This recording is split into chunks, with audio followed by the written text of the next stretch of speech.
Buenas tardes, profe, muy bien. ¿Y usted? Buenas tardes a todos. Buenas tardes, profe.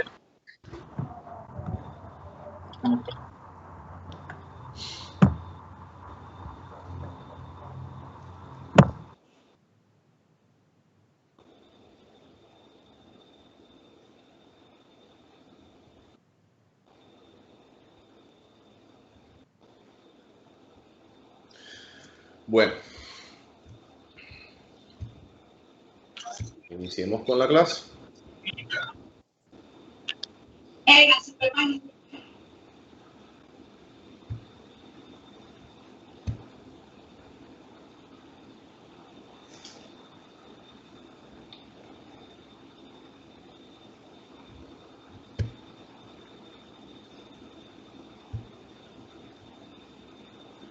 Vamos a compartir pantalla.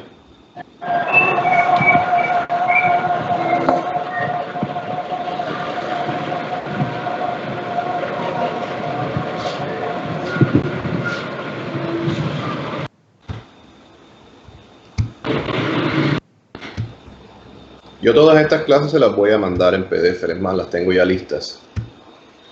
Bueno. Por favor, desconecten los micrófonos. No importa que yo comience la clase, ustedes están en toda la libertad y están autorizados para interrumpirme la clase y preguntarme lo que quieran. No importa que yo espere para que termine ni nada, sino que me pueden interrumpir para preguntarme cualquier duda. Entonces, el primer tema que vamos a ver del capítulo 1 es la ecuación de movimiento de tierra o ecuación de movimiento. Pues básicamente es la introducción de las ecuaciones que se aplican y de los conceptos básicos que se aplican para la movilidad de todas las máquinas que trabajan en el movimiento de tierras. Aquí vamos a ver lo que es esfuerzo tractor, esfuerzo disponible, tracción disponible y todos sus componentes y de qué dependen. Pues básicamente es la forma de la movilidad y la movilización en el sentido de la traslación que van a tener todas las máquinas de movimiento de tierra. Eso depende de algunas variables como por ejemplo la calidad del suelo, el contacto suelo-máquina y por supuesto tiene que ver mucho con la fricción y la potencia requerida. Entonces, en la ecuación de movimiento de tierra, ya saben que ustedes en cualquier momento pueden preguntar si voy muy rápido o voy muy lento. Me van preguntando y vamos haciendo la clase un poco más amena. ¿Entendido? Y de vez en cuando, pues, suspendo para preguntar. Espero que me digan un sí o un no. Porque como no los estoy viendo, no sé si están entendiendo o no. ¿Vale?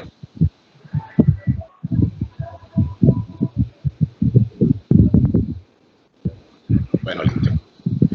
Arranquemos. Entonces, la ecuación de movimiento, ¿cuál es el objeto de la ecuación de movimiento? Es básicamente la de determinar la velocidad de traslación a la que pueden funcionar las máquinas. Entonces, hay que tener en cuenta dos o tres variables. Tres variables exactamente en lo que es la determinación de ese movimiento de tierra. Las máquinas de construcción tienen una masa, que es un peso. Normalmente ese peso, si la máquina está de forma horizontal, es una perpendicular hasta el centro de la Tierra. Digamos que esa es una de las variables, el peso propio de las máquinas. La otra variable es la fricción que le propende el suelo a la máquina en su movimiento. Ya sería si está pues en movimiento la máquina, sería un coeficiente cinético. Lo otro es el volumen o la masa que la máquina empuja. O sea, la máquina como tal tiene una función, que es desgarrar un material, excavar un material y muchas veces empujarlo.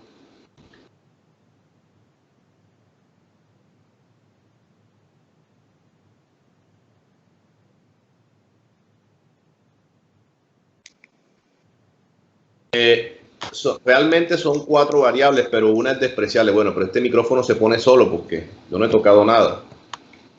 Se pone, son cuatro variables cuya una de ellas es casi que despreciable. Entonces, una de las variables es el peso propio de la máquina. Estas máquinas son bastante pesadas. Estamos hablando de algunas toneladas y en algunos casos decenas de toneladas. Está compartiendo es el Skype. No estoy compartiendo nada, solamente que me vean. Ahora mismo sí, estoy compartiendo solamente la imagen del Skype porque la clase, pues, estoy simplemente explicando toda esta parte de ecuación de movimiento. Solamente espero que me vean, no importa. Si quieren le pongo esta pantalla, me da lo mismo. Lo que pasa es que acá le estoy viendo a ustedes. ¿En dónde íbamos? Entonces, estas ecuaciones lo que propenden es la necesidad que tiene una máquina para vencer, digámoslo así, esas 4 variables. La primera variable es el peso propio de la máquina. Ay, Dios, me están interrumpiendo la clase. Hay un tal William Díaz que me está llamando.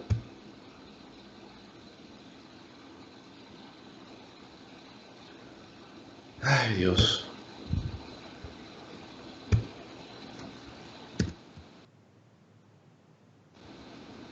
William Díaz Flores.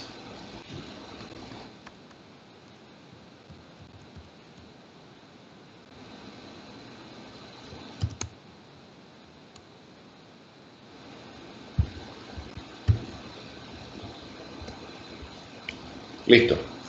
Entonces, el peso propio de la máquina, la fricción que le produce el suelo a la máquina y el material excavado o que va a excavar la máquina tiene que vencer su peso.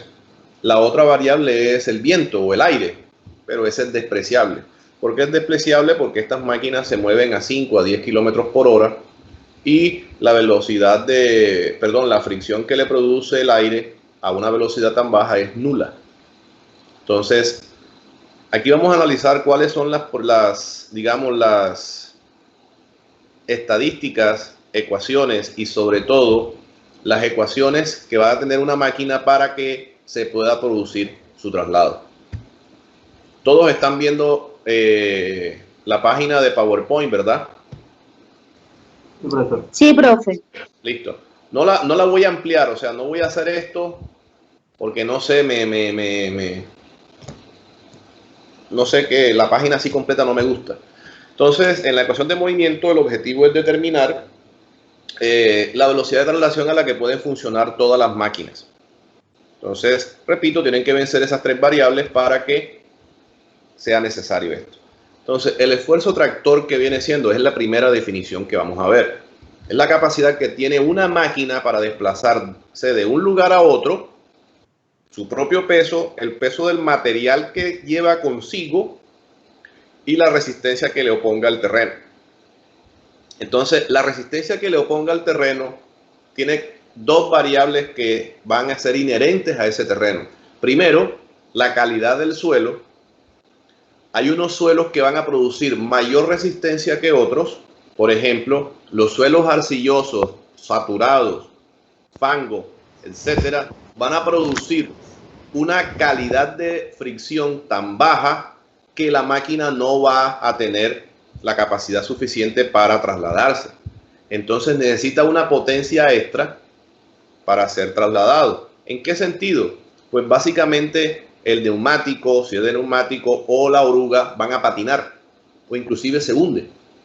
Entonces, ese tipo de suelo van en detrimento pues, de la calidad de la traslación.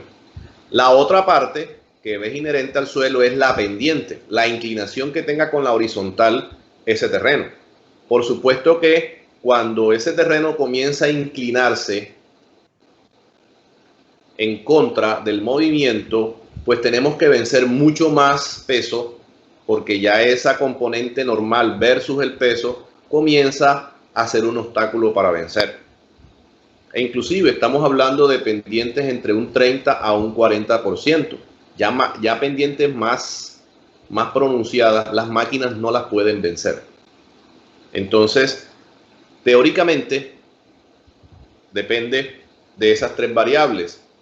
La resistencia que se oponga al terreno, que depende inherentemente de la calidad del suelo como tal y de su inclinación, del peso propio de la máquina y del material que lleva consigo. Por ejemplo, el bulldozer, cuando arranca el material, ese peso del material le opone resistencia a la máquina para su avance. Entonces, la capacidad que tiene una máquina para vencer esas tres variables se llama esfuerzo tractor.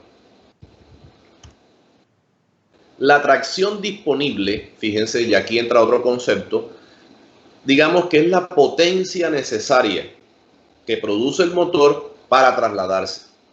Entonces, esa potencia puede ser casi que infinita, pero si el contacto entre el tren motriz, que puede ser llanta o puede ser oruga, junto con el suelo no dan la tracción disponible o la suficiente, pues podemos tener una cantidad de caballos de potencia exagerada en una máquina, pero no se mueve. Entonces, la tracción disponible con la que contamos debe ser directamente proporcional a la capacidad friccionante que tenga el suelo. Entonces, nosotros podemos tener una máquina que tenga demasiada potencia, pero que la tracción disponible con la que cuenta es irrisoria. Entonces hay que tener en cuenta muchas cosas. Por eso es que nosotros no nos podemos equivocar en la escogencia de la máquina, sobre todo en el sistema de traslación que tiene. Como ustedes lo vieron en la foto anterior, fíjense en esas dos foticos que están aquí. Hay máquinas que tienen llantas. Estas son dos motoniveladoras. Hay máquinas que tienen llantas, y hay máquinas que tienen orugas. Entonces, dependiendo la tracción disponible con la que contemos nosotros, así vamos a tener esa tracción disponible en nuestro trabajo.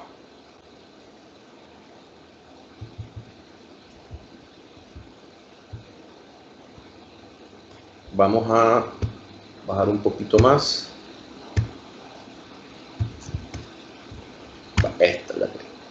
Entonces, dependiendo también de las dos variables que tengamos, el esfuerzo tractor y tracción disponible, tenemos lo que se llama la tracción utilizable. Entonces, ya la tracción utilizable viene siendo como especie de un coeficiente a favor de la máquina que depende del contacto que tengamos con el suelo. Entonces, más adelante les voy a mostrar una tabla en donde va a discriminar qué porcentaje de tracción utilizable y disponible va a tener una máquina dependiendo de su tren motriz.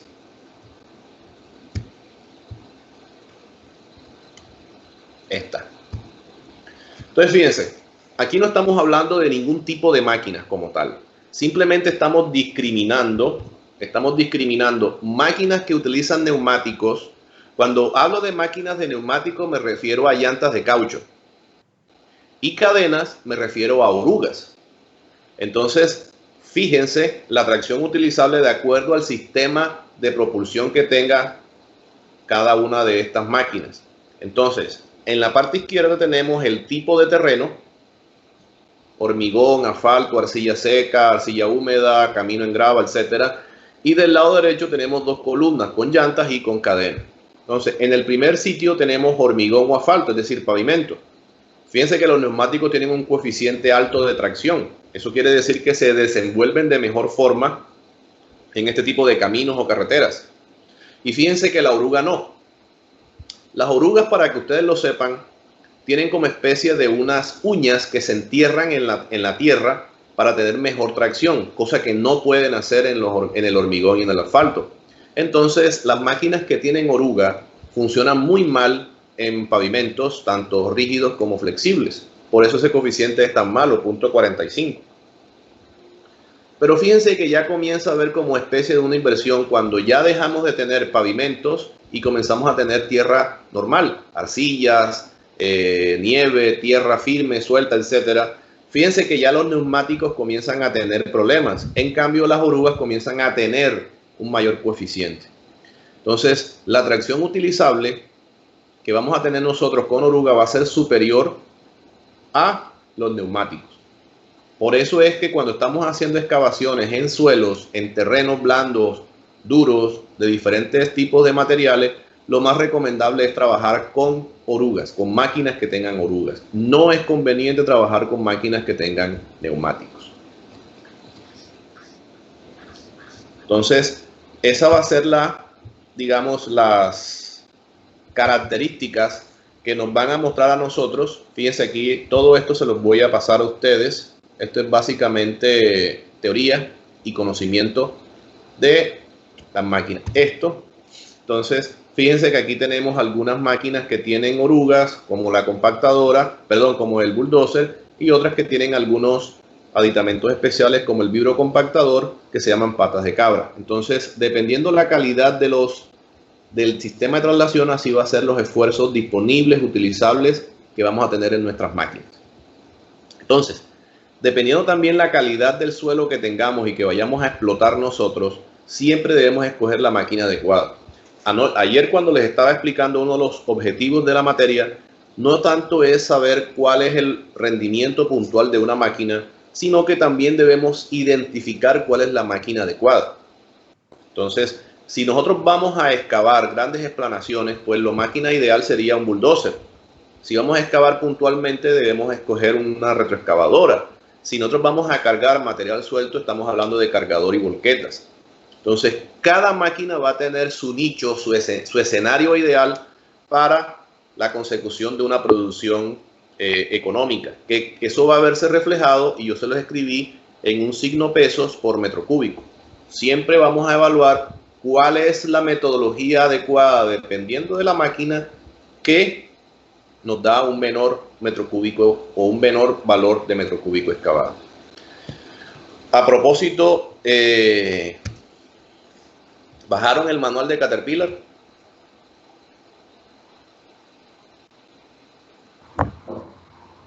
Sí, señor. No demoró mucho, ¿verdad? Si tienen una buena conexión a Wi-Fi, eso no demora casi. Es fundamental.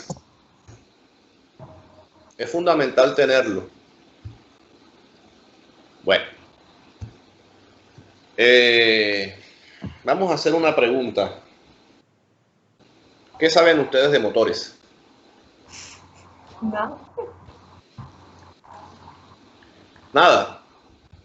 Profe, Nada. básicamente existen comúnmente dos tipos de motores. Los motores, bueno, hablando de motores de combustión interna, ¿cierto?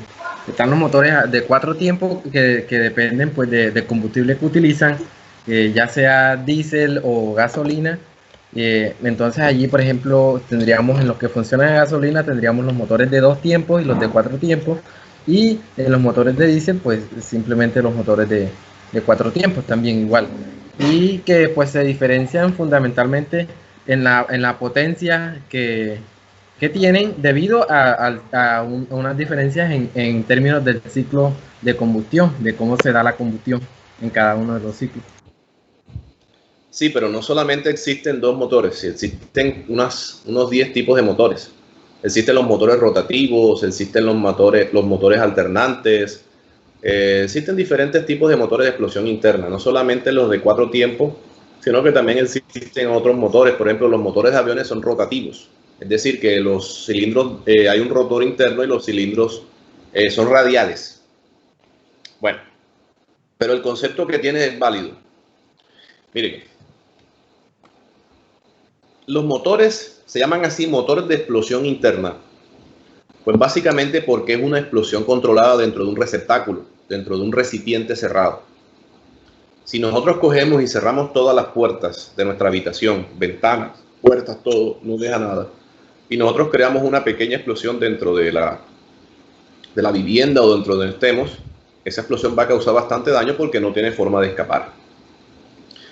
Entonces los motores de explosión interna son máquinas que convierten la energía química en energía física. Es decir, transforman la energía química contenida en un combustible en una energía mecánica, no física, energía mecánica. Eso quiere decir que la química... ¿Sí? Yo estuve investigando y averigüé algo sobre algo que se llama el ciclo de Otto, que es lo que cumplen los motores de combustión interna, que son 4 fases. Sí, señor, eso lo vamos a ver ahora. Absorción, combustión, explosión y escape. No es absorción, es admisión. Sí, básicamente el ciclo de gasolina se llama ciclo de Otto y el ciclo del motor de ACPM se llama ciclo Diesel por Rudolf Diesel, que era un alemán que lo inventó hace más de 100 años.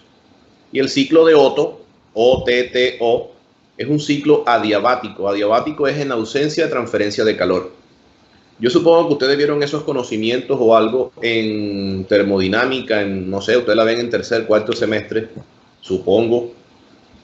Pero yo tengo la leve sospecha de que ustedes en termodinámica lo que vieron fueron ondas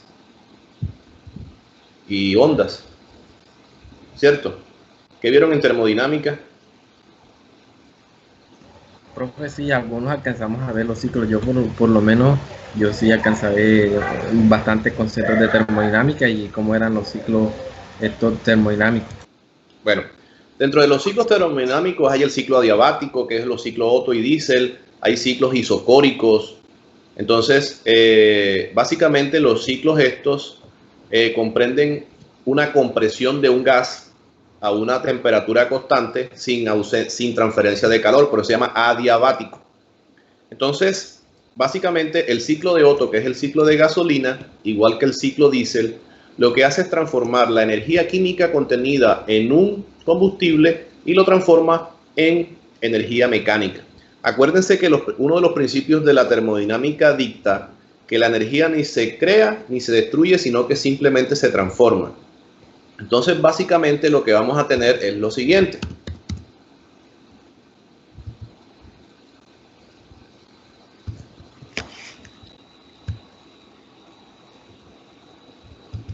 Este es mi tablero. Entonces, vamos a tener una energía de entrada. Va a ser igual a una energía de salida más unas pérdidas. Normalmente las pérdidas se van ¿en qué? ¿Alguien me lo dice? ¿En qué se van esas pérdidas?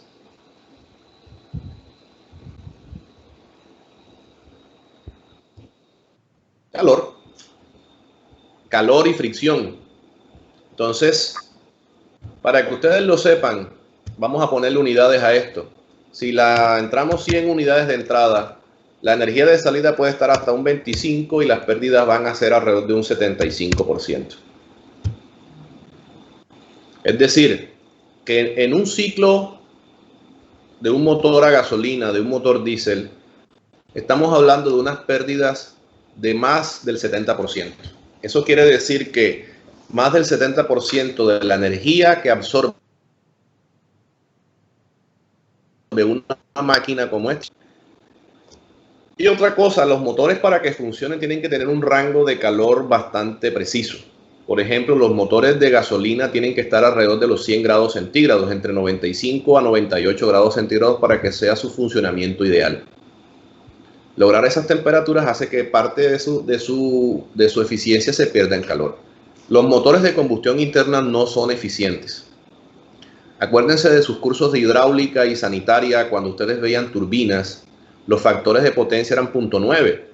Eso quiere decir que prácticamente las pérdidas eran alrededor del 10%. Es decir, que la caída de agua cuando tenemos una presa, la eficiencia de la turbina oscilaba alrededor de un 90%. Por ejemplo, las bombas centrífugas tienen una eficiencia entre el 85 al 95%. Eso quiere decir que la energía que absorben la convierten en energía mecánica entre un 85 al 95%. Es una máquina bastante eficiente. Los motores de combustión interna no son eficientes. A lo sumo, un motor de energía, un motor bien calibrado de esos modernos puede tener una eficiencia que ronda el 25 al 30%. Los motores más eficientes que han sido creados por el hombre son los de Fórmula 1, los de las competencias, y llegan hasta un 28 o 30% de eficiencia térmica solamente. Bueno, ¿alguien quiere agregar algo sobre motores, sobre lo que comenzamos a hablar ahora? Bueno, entonces básicamente ¿en qué consiste un motor de explosión interna? Comenzamos con el más fácil, que es el de motor de gasolina, y luego trasladamos y hacemos la comparación con el diésel. Los motores de combustión interna se llaman así, o de explosión interna, precisamente por lo que tienen una explosión controlada dentro de sus receptáculos. Ese receptáculo se llama cámara de explosión. Cámara de explosión es un recinto cerrado que está conformado por un cilindro y un pistón. Imagínense Imagínense una jeringa grande metálica. El pistón sube y baja y comprime un aire. Para que se dé la combustión, siempre tienen que haber tres cosas. Tiene que haber oxígeno,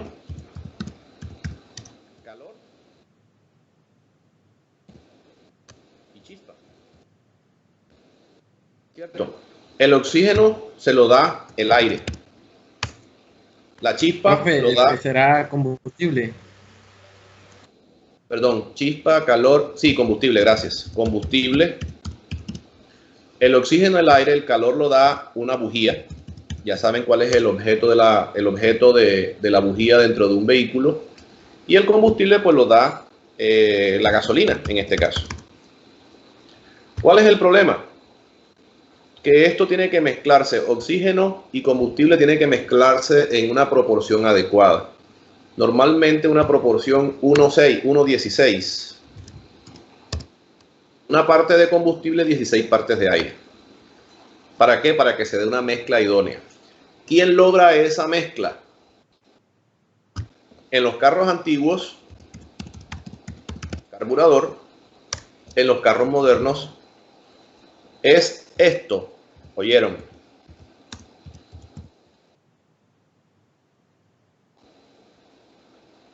A veces ustedes ven, los que han tenido vehículos, muchas veces ven esto. ¿Cierto que sí?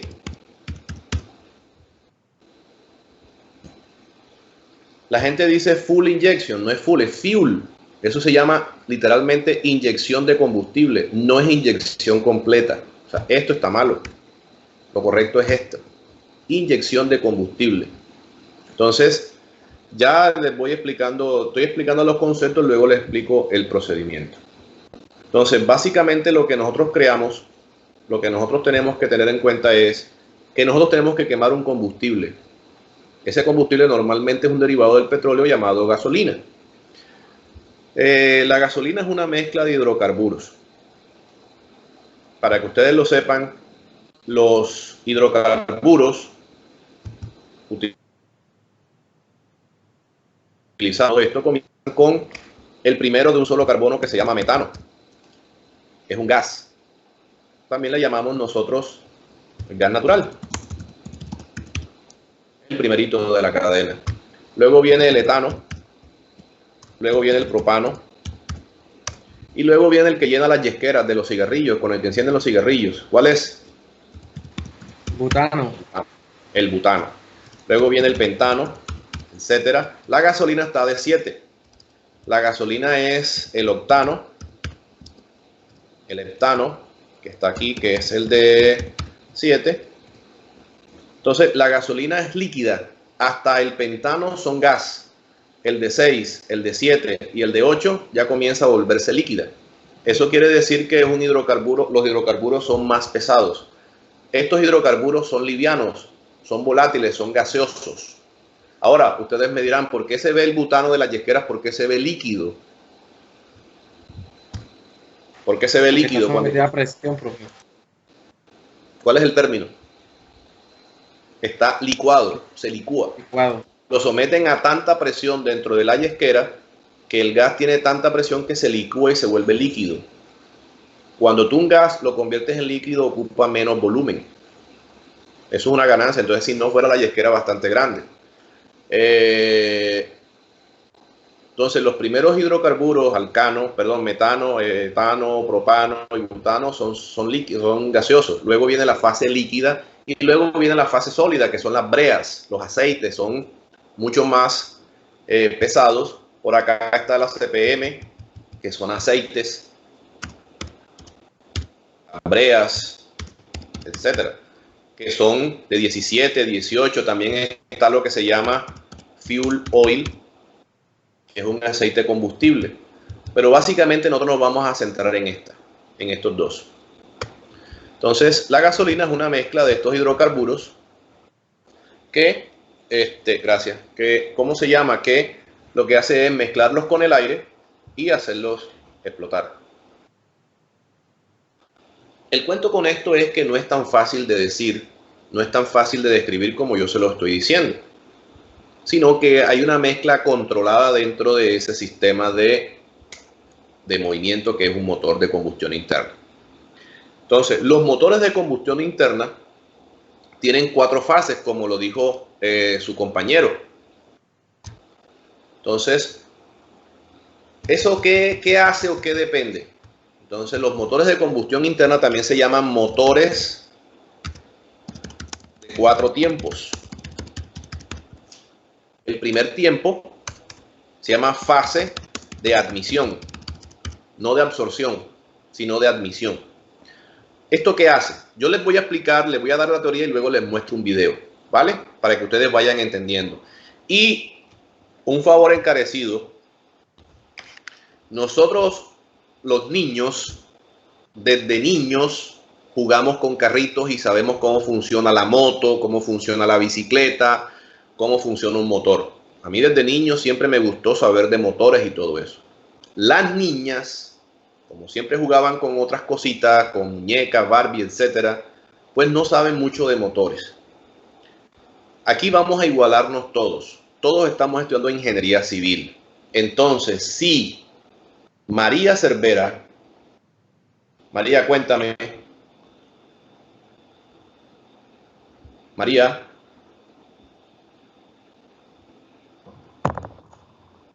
Sí, profe. Bueno, María. ¿Tienes moto? ¿Tienes carro? Ninguna de las dos, profe. Imagínate, María. Eres ingeniera civil. Tienes 2 retroexcavadoras, un bulldozer y 2 motoniveladoras. Tienes una gran empresa constructora. Te llama el capataz de las máquinas a las 3 de la mañana. Ingeniera Cervera, se le dañó la chumacera de mofle a la retroexcavadora. ¿Tú qué dices? Imagínese, si no sé nada de eso, ¿qué le puedo decir? Pues yo tampoco, porque la chumacera de mofle no existe.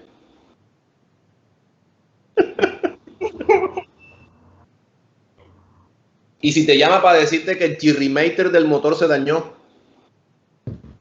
Menos que en el aire. Exacto. Pero en cambio, si te dice que la correa del tiempo del vehículo en que él se movía, se partió la correa del tiempo, dobló casquete, dobló válvulas, se doblaron los pistones y rompió la culata, ahí sí tienes que saber tú. O que el motor de la pajarita sufrió recalentamiento y dobló la culata de la tapa del motor. La culata es la tapa del motor. O que la turbina, que está mal llamada turbina porque no es una turbina sino una bomba, es la bomba del agua que lleva todo el agua de refrigeración al motor, tiene un buje dañado o el motor de arranque. Entonces fíjate, ya tú comienzas a tener un léxico, un diálogo con tu capataz en donde él te habla y tú tienes que entender esto. Porque es que el objeto de esta materia es saber de máquina de construcción. Y no es solamente medir rendimiento, saber administrar la máquina, saber los consumos. Cuando a ti te dice el capataz de la máquina, ingeniera o ingeniero, deme 2 millones de pesos para comprar CPM, y tú dices, oye, pero ven acá, ¿cuántos galones consumió ayer? ¿Cuántos galones? Y tú haces la comparación de combustible y tú sabes que el consumo de la máquina esta es 5 galones en 10 horas, dándole a todo timbal. Entonces, ¿por qué se va a gastar 6 o 7 galones? Es decir, 2 o 3 galones más. Lo primero que se te viene a la mente es que te están robando. Y yo no sé si ustedes tienen familiares o conocidos en este gremio de las máquinas, pero abundan los ladrones, oyeron. Este es un gremio bastante delicado acerca de eso. El ingrediente principal es el robo de ACPM, el robo de combustible. Entonces hay que tener mucho cuidado con eso. Entonces, por eso hago énfasis en esto, María, para que ustedes se vayan empapando del tema de los motores, del funcionamiento de esto, ¿vale? Señor. Profe, Cuéntame. también he visto un problema bastante grave. ¿Uno solo? Tiene unas ¿Dónde? máquinas. Yo creo que hay más. No, o sea, uno que le he notado mucho. ¿Cuál? Que nunca encuentra quién le arregle las máquinas. No, eso era antes, ya no. Ya no. No, Ya aquí él hay, le tiene aquí que hay rogar a la bastante gente para que gente. vaya y se las arregle. No, lo que pasa es que estamos confundiendo la parte de los motores normales, de los vehículos normales con las máquinas. Hay bastante mecánico aquí en Sincelejo ya para máquinas, para maquinaria pesada. Lo que pasa es que los mecánicos nuestros son empíricos, en su mayoría, pero algunos de ellos estudiaron mecánica diésel o mecánica automotriz en el SENA y son bastante buenos y todo. Lo que pasa es que, por ejemplo, si tú tienes un vehículo y a ti se te daña el vehículo, tú vas donde Juancho, donde Pelli, donde no sé quiéncito aquí en Sincelejo y te lo arreglan. El problema es que tú, por ejemplo, estás haciendo una represa en Sucre o en Majagual Sucre. Entonces allá no vas a encontrar mecánico adecuado, tienes que llevarlo de Sincelejo. O sea, a ti se te daña el carro aquí en Sincelejo y hay 50 talleres donde llevarlo. Pero cuando a ti se te daña una retroexcavadora en Majagual Sucre, ahí es donde comienza la chilladera y la vaina. Entonces es que estas máquinas no trabajan aquí en Sincelejo. Estas máquinas, denme un minuto que se está descargando la batería de esto. Denme un minuto, no se vayan.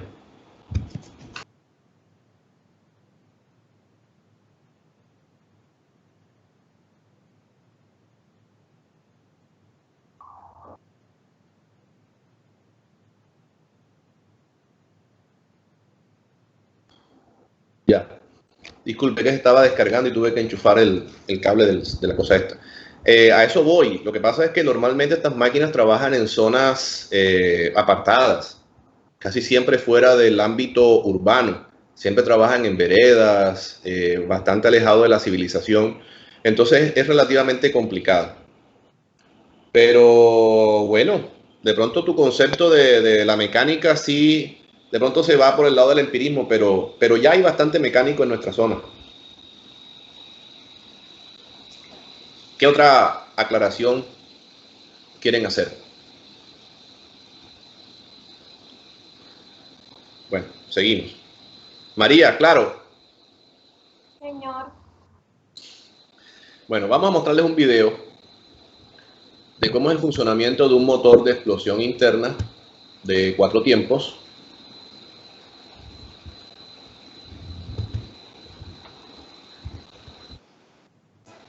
Me pueden hacer preguntas, pueden interrumpir, yo suspendo el video y les contesto las preguntas. Yo voy haciendo aclaraciones, paro el video, aclaro, sigo, paro el video, sigo y así. ¿Para qué? Para que le vayan entendiendo esta parte.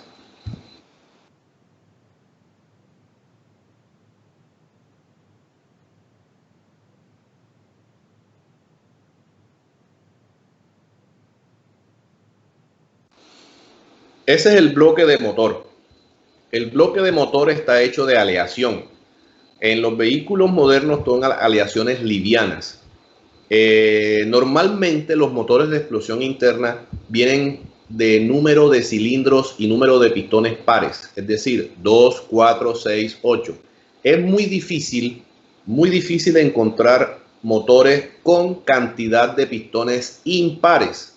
Normalmente las motos son monocilíndricas, es decir, tienen un solo pistón, o tienen 2 o tienen 4. Pero es muy raro encontrar motores, algunas excepciones, por ejemplo, los Sprint, Chevrolet Sprint, modelos viejos, modelos 80 y tantos, tenían 3 cilindros. Los motores que tienen números impares, bueno, hago la pregunta, si no la saben, yo la contesto. Los señores que están en este negocio de los motores, ¿por qué no es adecuado en un motor el número de pistones o cilindros impares? ¿Quién me dice el por qué? Profe, yo diría que es por el tema de las fases, porque uno tiene los pares para que en un momento cuando el pistón está arriba, los otros estén debajo. Entonces, si tenemos números impares, vamos a tener un desfase en ese ciclo allí. Sí, esa es la respuesta. Esa es la respuesta. Lo que pasa es que como estamos hablando de 4 tiempos, si tenemos una cantidad de motores, tenemos una cantidad de cilindros pares, pues vamos a tener diferentes tiempos en diferentes pistones. Si ya comenzamos a tener números de pistones impares, es probable que los ciclos se repitan. Por ejemplo, en 2 pistones al mismo tiempo haya la fase de explosión. Eso rompe el motor. Imagínense los 4 pistones o los 4 cilindros en la misma fase al mismo tiempo. Entonces va a haber una desincronía y eso lo que trae es vibraciones. Y en una máquina como esta que gira 6.000 revoluciones por minuto, pues en su máxima potencia, si hay una desincronización puede romperse el motor. Para que ustedes lo sepan, los motores modernos de vehículos de gasolina, el rango ideal de revoluciones por minuto va entre 3.000 a 4.000 revoluciones por minuto. Ellos llegan hasta 6.000, pero su rango de utilización normal está alrededor de los 4.000 revoluciones por minuto. Los diésel tienen un rango más bajo, que va entre 1.500 a 2.000 revoluciones por minuto. Ya más adelante voy hablando sobre esa parte. Entonces, el bloque de motor es un bloque normalmente hecho de acero con aleaciones para hacerlo más resistente a la temperatura y liviano. No me hagan, mientras estoy viendo el video, no me escriban porque no puedo ver. Háganme la pregunta de forma verbal. Yo suspendo el video y les respondo.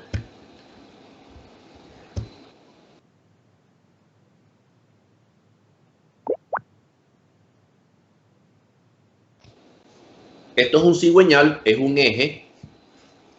Digamos que es un eje que tiene una serie de contrapesos. Son estos contrapesos que están aquí.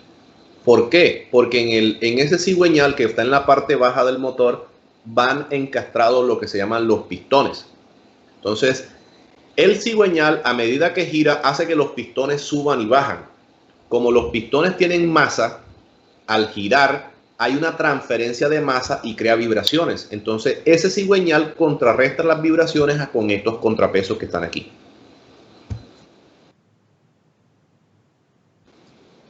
Estas son las bielas, así como la del pedal de bicicleta que une el pie con la rueda motriz de la cadena. Exactamente lo mismo. Esas son las bielas. Y estos son los pistones, así como el pistón de una jeringa. Normalmente, los motores más pequeños tienen 4 cilindros, o sea, 4 pistones. Pueden haber de 6, pueden haber 8, 10, inclusive hay motores que tienen hasta 16 pistones.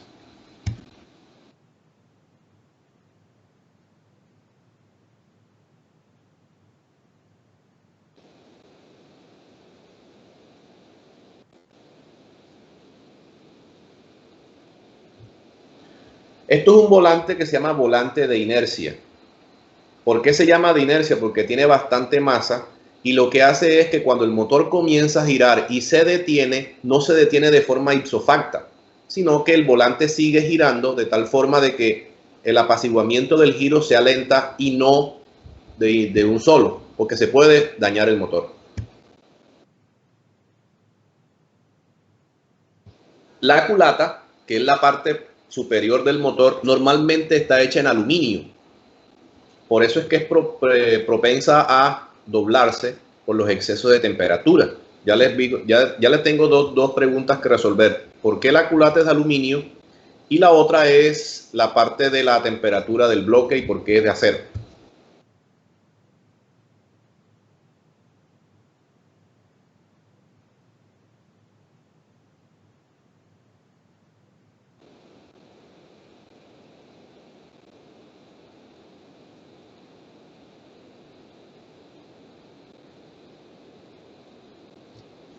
El árbol de levas es un mecanismo que hace que las válvulas suban y bajen en determinado momento en las 4 fases de un motor. Es decir, como nosotros lo que queremos es que haya una explosión dentro de un receptáculo cerrado, hay un momento en que ese receptáculo está totalmente hermético. Eso se logra cerrando las válvulas. Pero hay un momento en que los gases de explosión tienen que liberarse de alguna manera y pues por ende tienen que... Denme un minuto que me están llamando.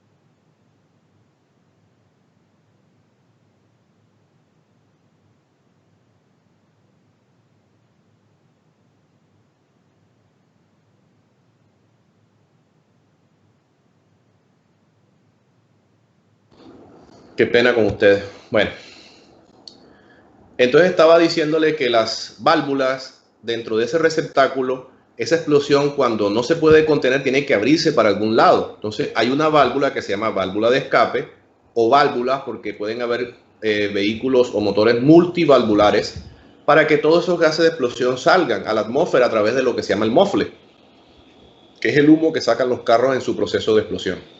Entonces esas válvulas controlan eso, la entrada y la salida de esos gases.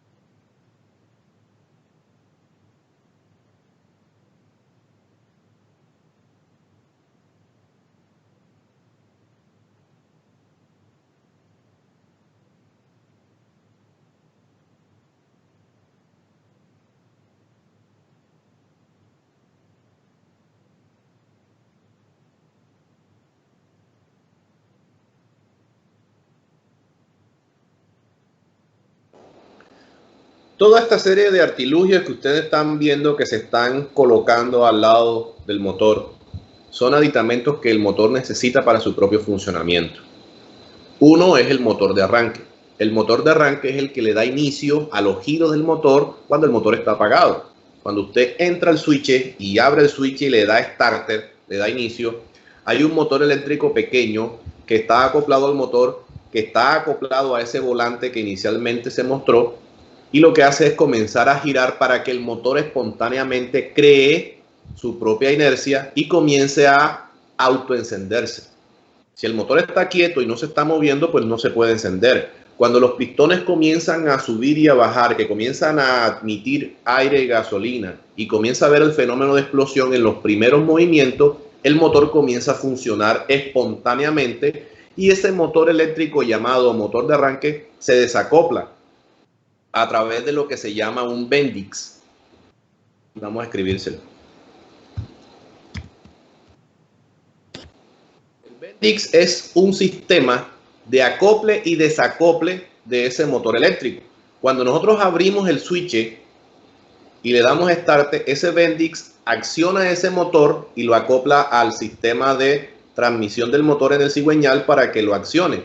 Cuando ya el motor espontáneamente funciona, se desacopla a través del Bendix. Vamos a ver si lo tengo bien escrito. Sí, profe, así es. Sí, ahí está. Bendix. ¿Sabes qué es el Bendix de tu auto? Estas preguntas las hago yo en los quizzes. ¿Oyeron? Bueno, sí está bien escrito. Ya lo tienen ahí. Otra cosa. No me voy a quedar solamente en el motor de arranque. Hay otro aditamento que se llama alternador, que es un dinamo. Ustedes saben que el dinamo transforma el movimiento rotacional en energía eléctrica. El vehículo necesita energía para prender las luces, para prender el radio, el motor no sé si tienen algún ventilador adentro, los direccionales, las luces, etcétera. Ustedes miran, profe, pero los carros tienen batería. Sí, la batería es un acumulador de 12 voltios que tiene cierto amperaje.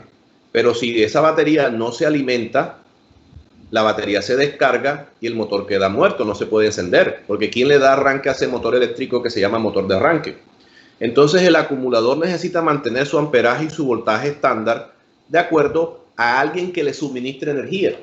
Entonces cuando ya el motor está encendido, hay una correa que mueve ese dínamo y le suministra corriente a la batería para acumularla, para que la batería también se llama acumulador.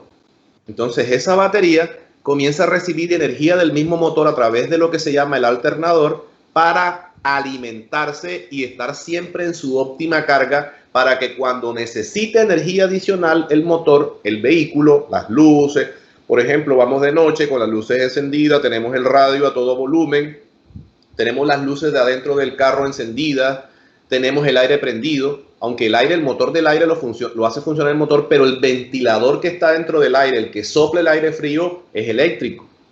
Entonces muchas veces la energía que produce la batería es poca y tiene que ser ayudado con la energía que suministra el propio motor a través de ese alternador. Otro aditamento es el compresor de aire acondicionado. Cuando ustedes van al mediodía manejando por el centro de Sincelejo, pues hace calor, ustedes encienden el aire acondicionado y básicamente es lo mismo que un mini split, que un aire de ventana, en donde el motor ese de explosión interna a través de una correa mueve un compresor de aire acondicionado. Lo que hace el compresor es recircular el R15, que es el gas ese que va dentro de los conductos de aire acondicionado, y por el fenómeno de estrangulamiento adiabático, que es el ciclo de refrigeración, enfría el vehículo. Pero quien mueve el compresor es el motor. Otro aditamento es la bomba de agua. La bomba de agua también está conectada a unas correas a través del motor. Esa bomba de agua lo que hace es circular agua, que no es agua sino un refrigerante, a través de todos los recovecos del motor para enfriarlo, para que no se recaliente el motor y se funda. También existen, por ejemplo, el motor, hay una serie de aditamentos también para la dirección hidráulica.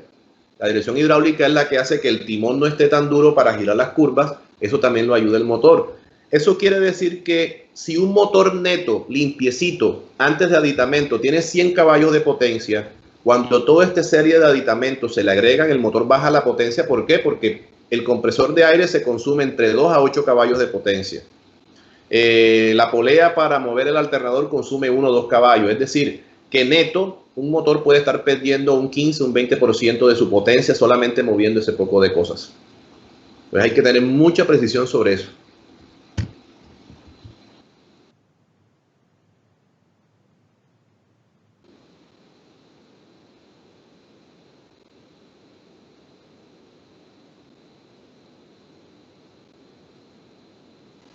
El circuito de admisión es por donde entra el aire y se mezcla con el combustible.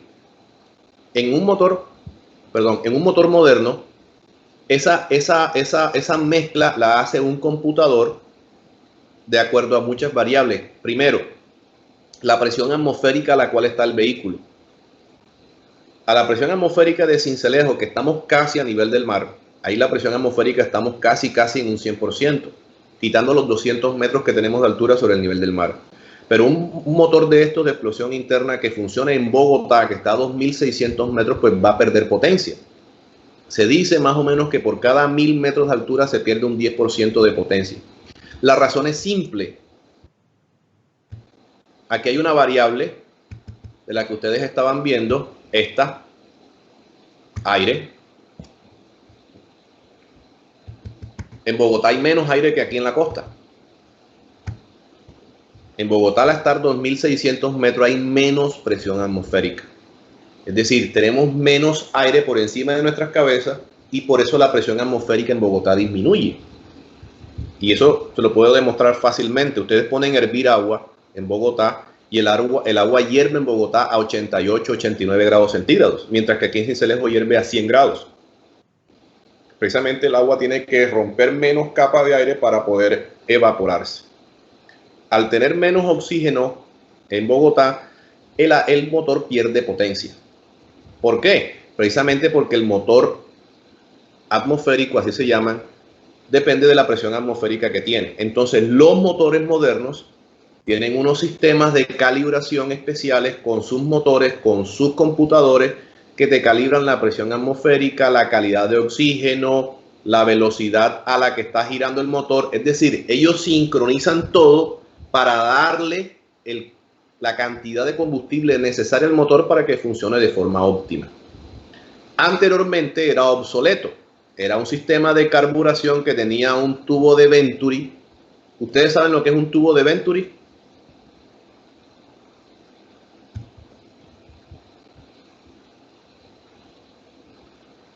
Claro que lo han visto. ¿Se acuerdan cuando ustedes veían en hidráulica que entraba un fluido a un cono que era más grueso que el de salida? y las presiones, los piezómetros que estaban en la entrada y la salida cambiaban las presiones. Eso es un tubo de Venturi. El tubo de Venturi básicamente lo que hace es aprovechar el principio de Bernoulli, que dice que cuando un fluido aumenta su velocidad disminuye la presión. Eso es lo que hace un carburador. Un carburador lo que hace es acelerar el flujo, en este caso aire, para disminuir su presión y absorber gasolina. Entonces, este sistema de admisión lo que hace es, de acuerdo al pedal del acelerador, cuando ustedes aprietan el acelerador, directamente no están echando más gasolina. Lo que están haciendo es aumentar la cantidad de aire que entra al motor. Internamente el motor lo que hace es mezclar la gasolina con ese aire y produce la mezcla rica que entra a los cilindros. Eso es un concepto errado que tenemos nosotros, que el pie del acelerador en una moto o en un vehículo lo que hace es inyectar más gasolina. No, señor.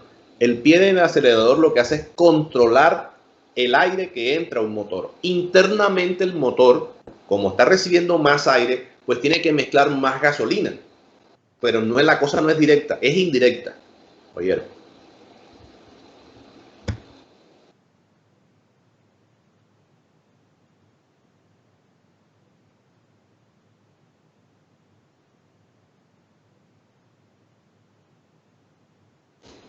Las bujías es un electrodo. Las bujías es un electrodo que básicamente lo que hace es hacer saltar una chispa. Vamos a buscar aquí una foto de una bujía.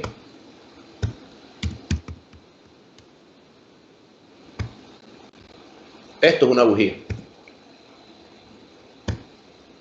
Entonces,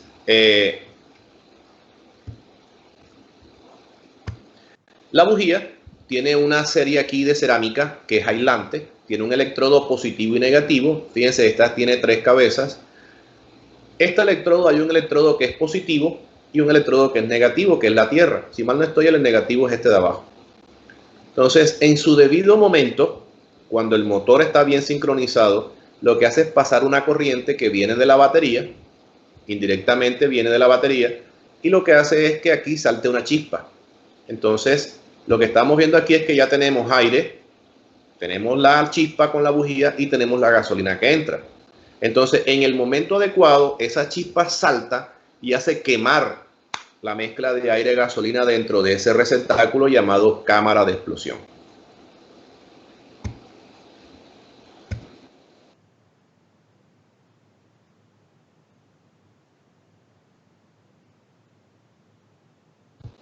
Esta es la mal llamada turbina. ¿Oyeron? Por definición, la turbina lo que hace es convertir la energía de una caída de agua, que es una energía mecánica, en eléctrica.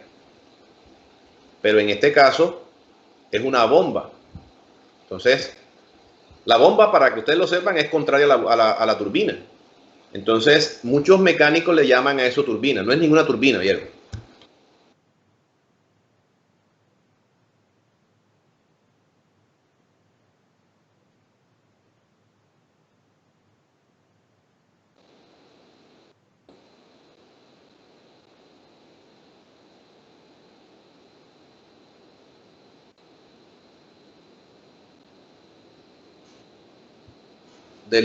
De un lado está el sistema de admisión, o sea, por donde entra el aire se mezcla con la gasolina, y del otro lado del motor está el sistema de escape, o sea, lo que salen al...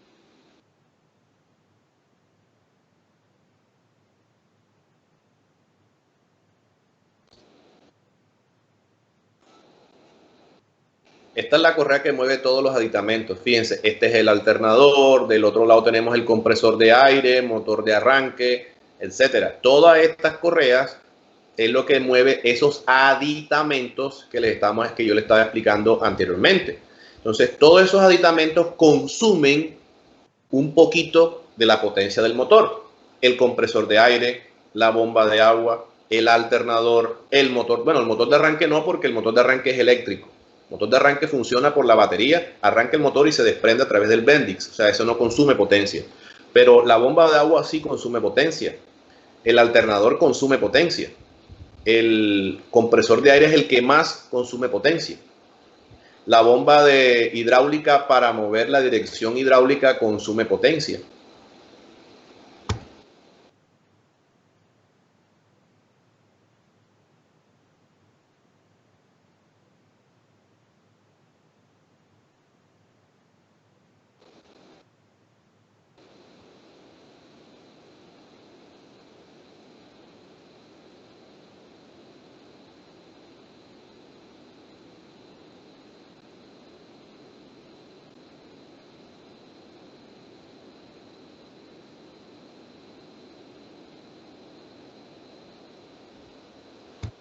El motor de arranque está conectado aquí a esta rueda dentada que se llama volante, en la parte posterior del motor.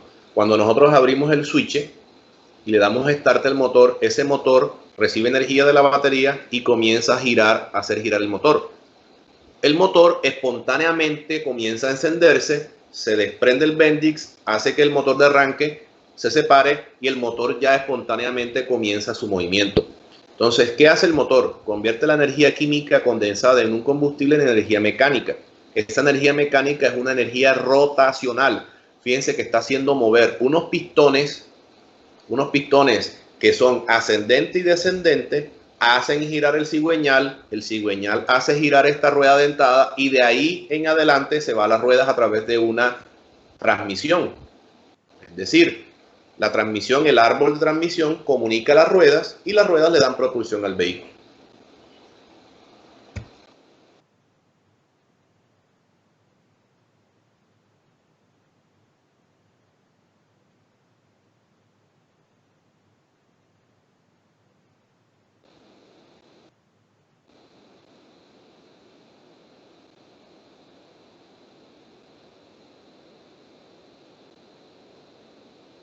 Ya aquí estamos entrando en las 4 fases propias de un motor. Anteriormente todo el video ha sido recapitular sobre todo el funcionamiento general del motor.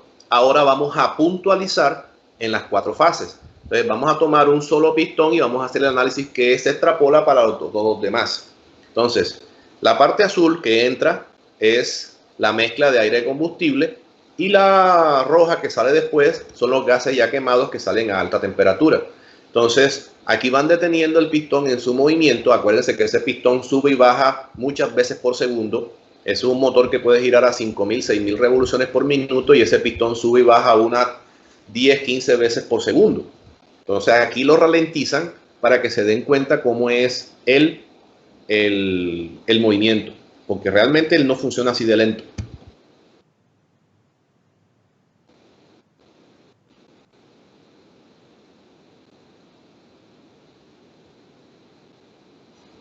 Esa es la primera fase, se llama admisión. Cuando el pistón baja, las válvulas estas de admisión bajan, se abren, entra la mezcla aire-combustible, por aquí azul entra el aire, esto se llama inyección, esto que está aquí es el inyector. El inyector pulveriza con gotas microscópicas la gasolina, hace que se mezcle de mejor forma con el aire. Ahora, ¿por qué pulveriza la gasolina y no la echa en chorro? ¿Quién me dice por qué? Profe, porque terminaría no haciendo la combustión, se terminaría apagando la chispa. Se ahoga el motor. Esa es una consecuencia. El ahogo del motor es una consecuencia. El ahogo es un término técnico que se aplica cuando se inunda la cámara de explosión de combustible. Entonces hay un desfase, porque acuérdense de que la proporción gasolina-aire es 1:16, es decir, una parte de gasolina, 16 partes de aire. Cuando esa proporción se altera colocando más gasolina, entonces ya no es 1:16, sino 1:10, 1:8, 1:10 o 1:5. Esa proporción de gasolina es tan alta que el motor se ahoga, se inunda. Pero yo la pregunta que estoy haciendo es ¿por qué hay que pulverizar tan microscópicamente las gotas de gasolina para obtener una combustión mucho más eficiente? Profe, yo creo que tiene que ver con el aire, para que así haya para que esa relación se cumpla en la mezcla de aire con el aire. Hombre, comenzaste bien, la introducción que hiciste bien, pero la segunda parte no. Profe, por la mezcla, para que ¿Cómo? mezcle correctamente. Para que se mezcle correctamente. Eso sí es así. Miren, un ejemplo sencillito que siempre pongo aquí. Tengo un cubo.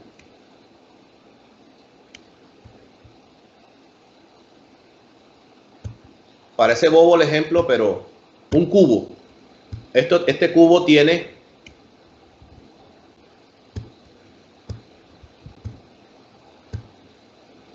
Este cubo tiene 1 metro cúbico de capacidad.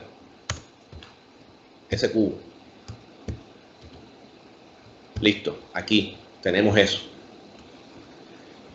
Luego tengo 2 cubitos.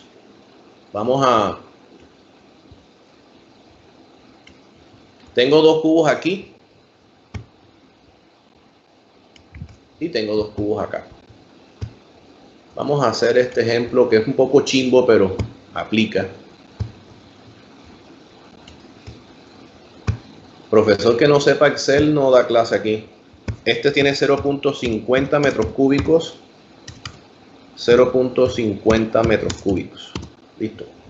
Ojo, es el mismo volumen. ¿Cierto? Si yo sumo aquí 1 metro, 0.5 más 0.5 me va a dar el mismo metro cúbico. Vamos a ver si me la ingenio aquí para hacer lo que quiero.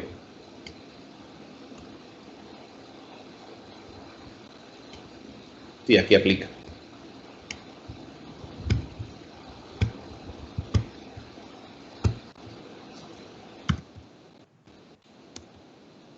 Metro cúbico. 0.25 metros cúbicos. Listo. Entonces yo copio aquí.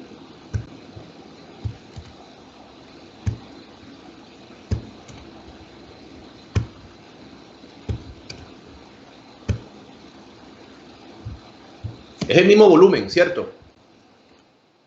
¿Dónde hay más superficie de contacto? Claro.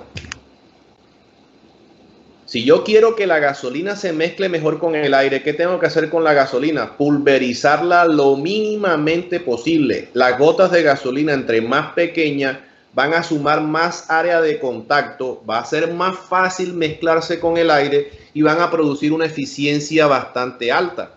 Si yo echo un chorro de gasolina, que es esto que está aquí, el área de un cubo de 1 metro cúbico son 6 metros cuadrados, ¿cierto?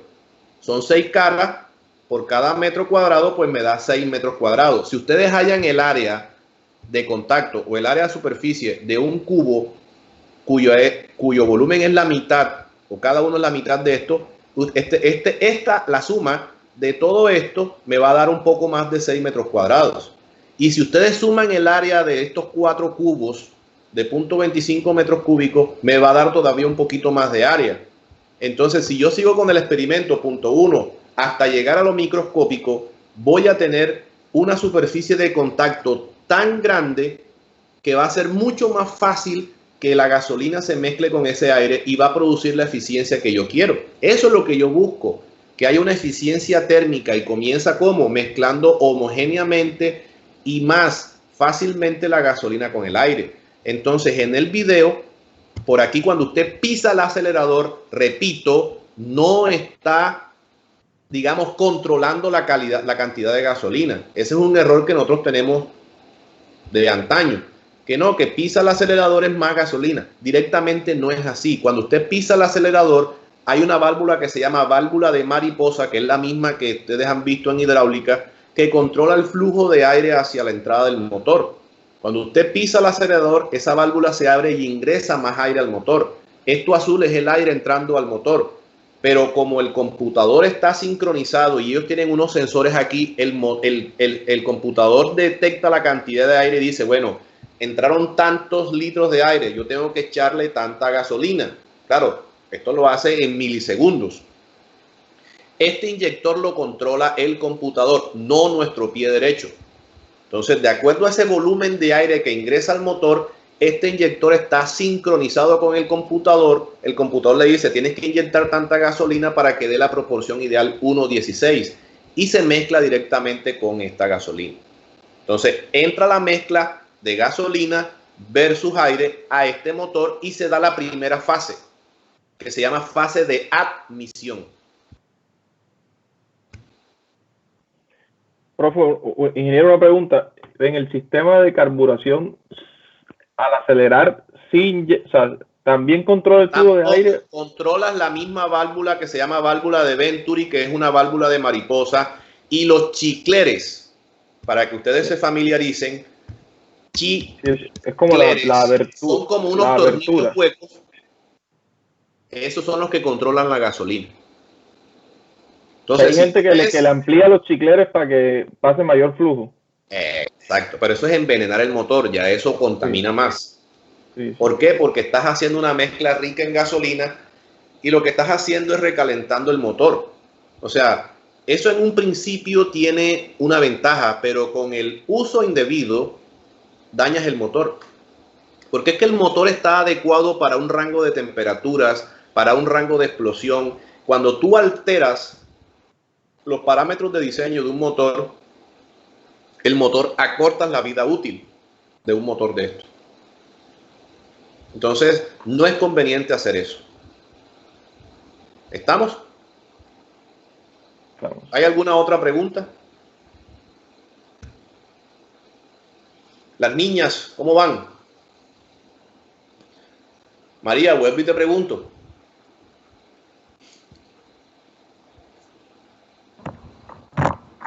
¿Vamos bien? Sí, profe. Bueno, listo. Seguimos entonces. Entonces, la primera fase es admisión.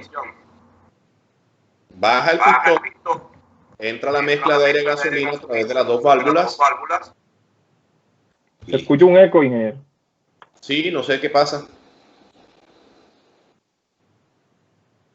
Ya se escucha bien. Listo, pues. Bueno, listo. Entonces, sigamos.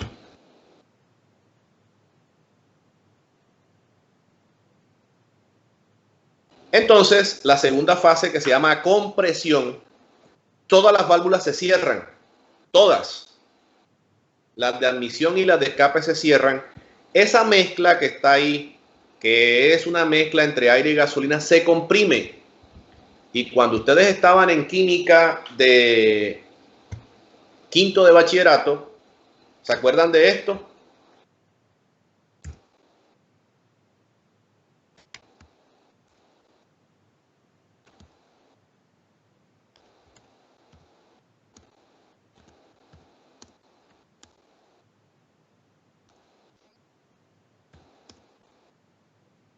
¿Se acuerdan de eso?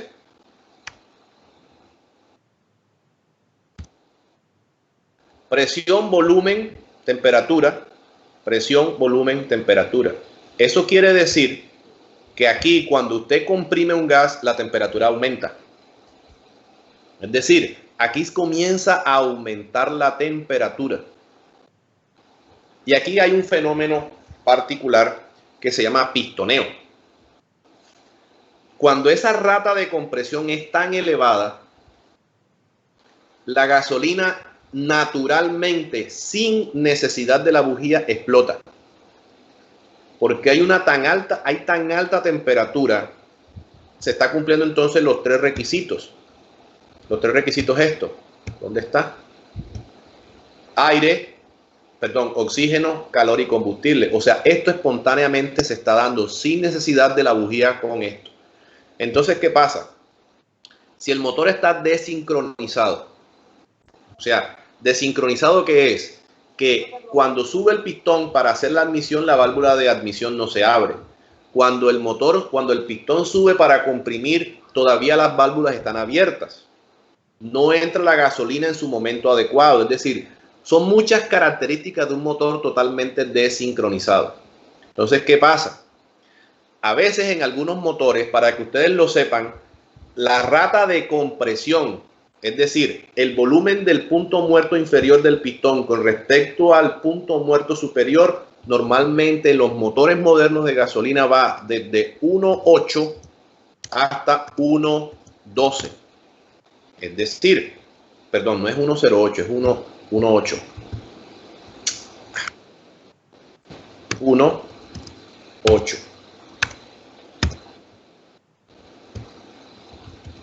Déjame y le cambio el formato a esta celda.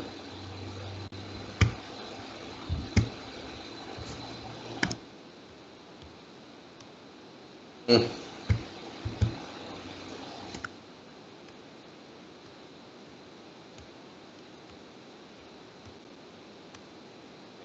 1.8, 1.12. Eso quiere decir que cuanto más rata de compresión tenga un motor, más temperatura va a generar, porque el volumen de compresión es mucho más exagerado. Entonces, fíjense que el pistón tiene un punto muerto inferior. Es este. Este es el punto muerto inferior. Y luego viene el punto muerto superior. Es decir, el cambio... ¿Me quieren hacer alguna pregunta?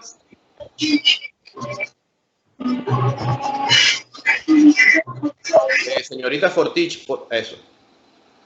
Si ustedes quieren hacer una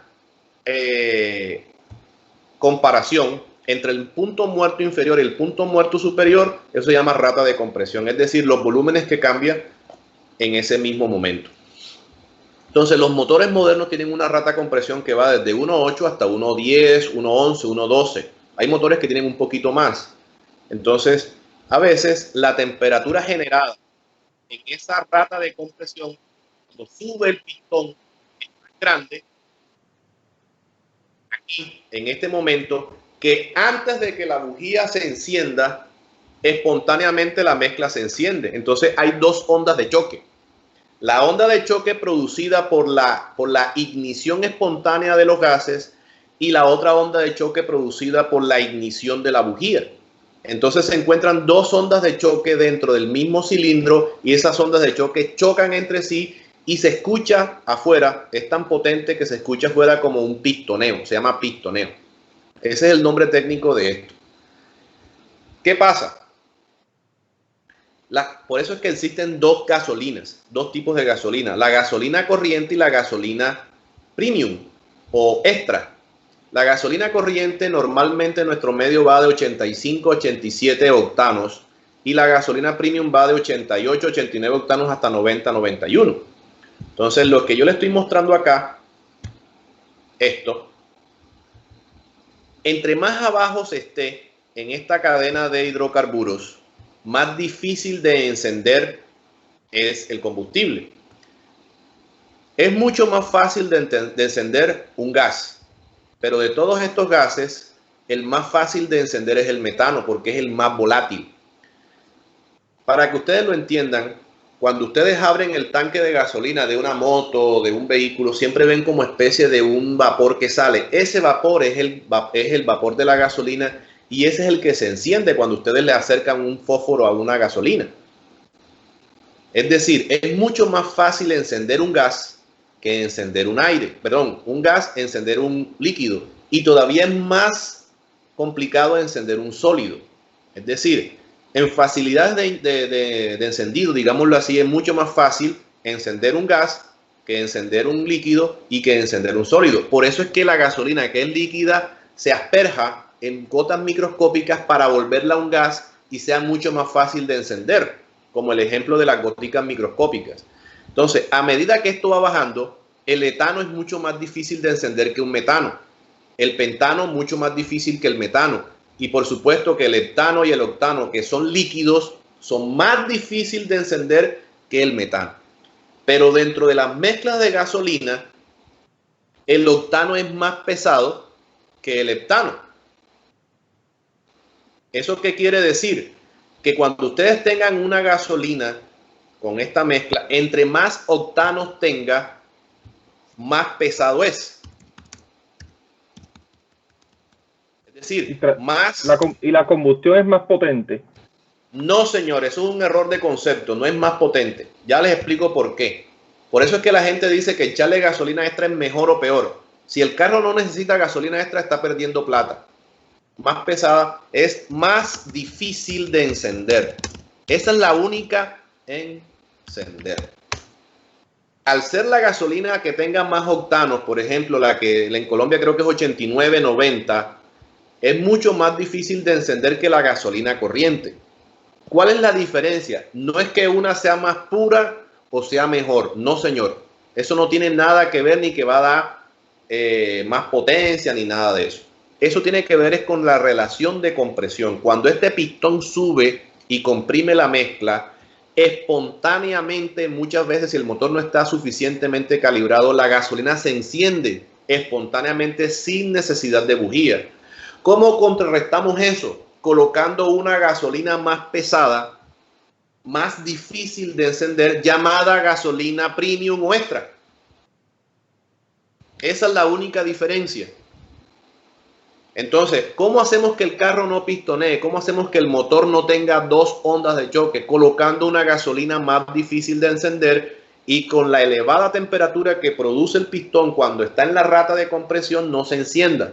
Entonces, ¿qué hacemos? Colocamos una gasolina extra o premium, que es más costosa, porque tiene mayor cantidad de octanos, es más pesada, digámoslo así, no se enciende espontáneamente. O sea, ingeniero, que a mayor octanaje es más controlada la combustión. Sí, señor. Desde ese punto de vista, sí. Una pregunta, bro. Cuénteme. Profe, esa rata de compresión que usted dice, ¿es la misma relación de compresión? Sí, claro. Ah, ok. Los motores de explosión interna siempre tienen una rata de compresión que depende del diseño del motor. Lo que pasa es que los carros modernos han hecho tanto análisis que han modificado la geometría de esa cámara de compresión, esa cámara de combustión, han hecho unas alternativas en el diseño geométrico que ya nosotros podemos tener ratas de compresión elevadas sin necesidad de gasolina extra. Eso quiere decir que nosotros podemos llevar motores a una rata de compresión 1.10, 1.11, 1.12 y no necesariamente necesitamos gasolina extra. Pero eso depende ya de la geometría y del diseño interno del motor. Los carros modernos tienen una rata de compresión altísima. Tienen una rata de compresión que va de 1.10, 1.11 a 1 y no necesita gasolina extra o de gran cantidad de octanos. Entonces, esa es la diferencia entre lo que es gasolina corriente y la gasolina extra. No es que sea más pura, es más. ¿Cuál es la gasolina que más se rota en una en una surtidora de gasolina? La gasolina corriente es la que más se rota, la que más se lleva la gente y la que más compra. ¿Cuál es la gasolina que más permanece en los tanques de las bombas de combustible y la que menos se vende? La gasolina extra. ¿Y cuál es la que está más propensa a contaminarse con agua y con aceite? La gasolina extra, porque está estancada. Entonces, fíjense, no es que la gasolina extra sea mejor o peor. Depende de esta condición en particular. Bueno. Entonces, ya vamos en el tercer tiempo, o en la tercera fase. Cuando esta mezcla sube y comprime la mezcla de aire-gasolina para cerrar el triángulo de fuego, así se llama, esta bujía, el computador manda una corriente por la bujía a través de unos aditamentos que tiene el motor y crea la chispa, que fue lo que vimos acá en esta bujía. Por aquí salta una chispa, un electrodo. Es más, voy a buscar un video de YouTube y les muestro cómo es el funcionamiento de una bujía. La bujía se enciende 10, 15, hasta 20 veces en un segundo.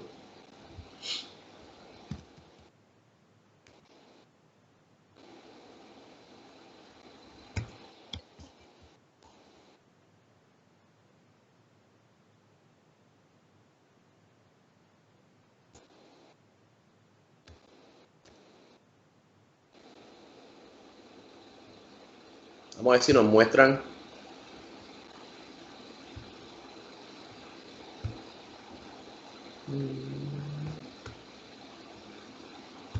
Uno busca algo en YouTube y muestran 50 cosas que uno no necesita. Vamos a poner funcionamiento bujía.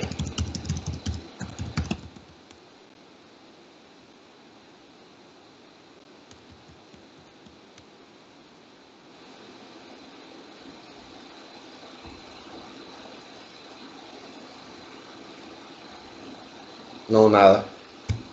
Para que vieran una bujía cómo se enciende naturalmente. Vamos a ver. El cuarto, profe, el video del cuarto que aparece. El cuarto. No, pero es de muñequito. Este. Primero, segundo, tercero, cuarto. Este. No, ese es el mismo video que tengo yo.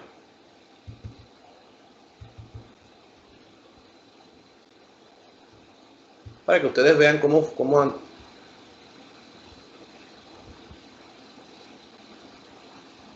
Vamos, sigamos con nuestro video. Bueno, listo. Entonces, pero fíjense, atención, compresión, explosión, en la tercera fase.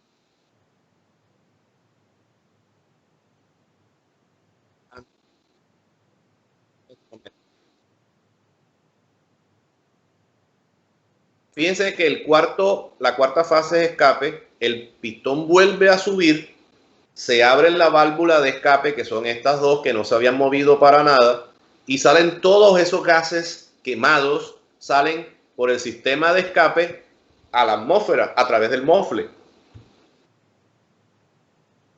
Eso, ahí. Entonces, cuando ya el pistón llega al punto muerto superior, que todos esos gases hayan sido evacuados, comienza un nuevo ciclo. Se bajan las válvulas, se abren las válvulas de admisión, entra de nuevo la mezcla de aire-gasolina y comienza un nuevo ciclo.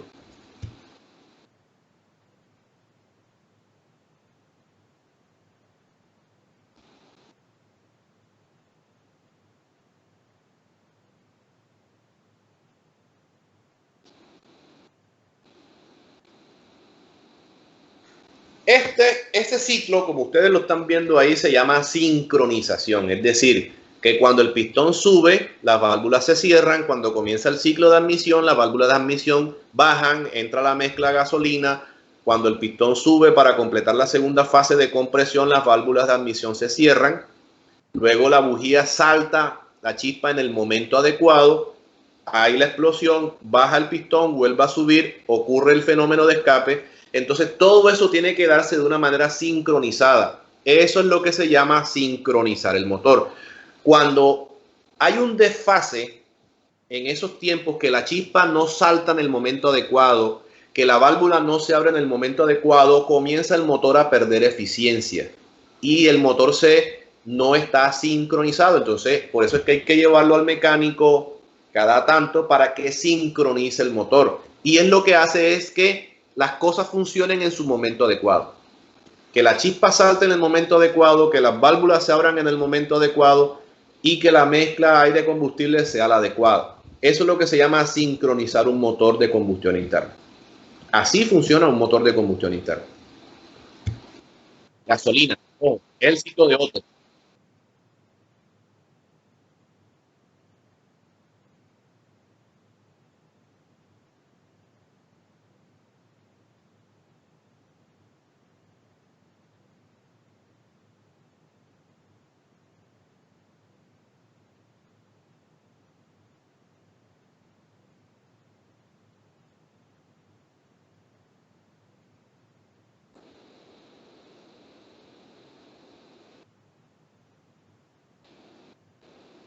Entonces, hay otra cosa que ustedes deben tener en cuenta, es que todos los motores de explosión interna tienen que funcionar en un rango de temperatura adecuado. Esa explosión que ustedes están viendo ahí en la tercera fase, que es la fase, en la tercera parte del ciclo, que es la fase de explosión, ocurren temperaturas dentro del cilindro que rondan los 1000 grados centígrados. Esos gases de escape van saliendo a 900 grados centígrados y salen a la atmósfera un poco más fría porque el trayecto se enfría. Eso quiere decir que el motor genera temperatura. El punto de fusión del aluminio ronda los 350 a 400 grados centígrados y los gases de explosión están superior a 1000 grados centígrados.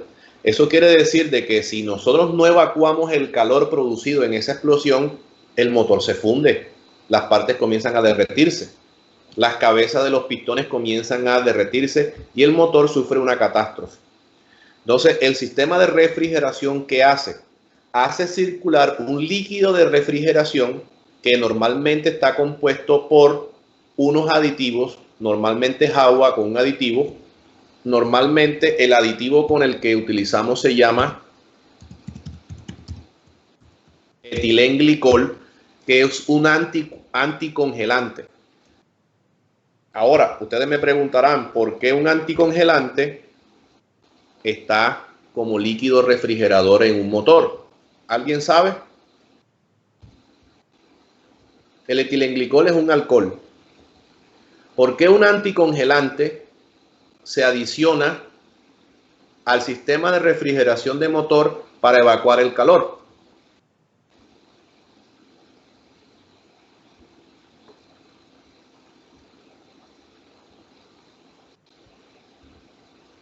Bueno, yo supongo, ingeniero, no sé si la respuesta será correcta, pero yo supongo porque los motores no solamente están sometidos a temperaturas altas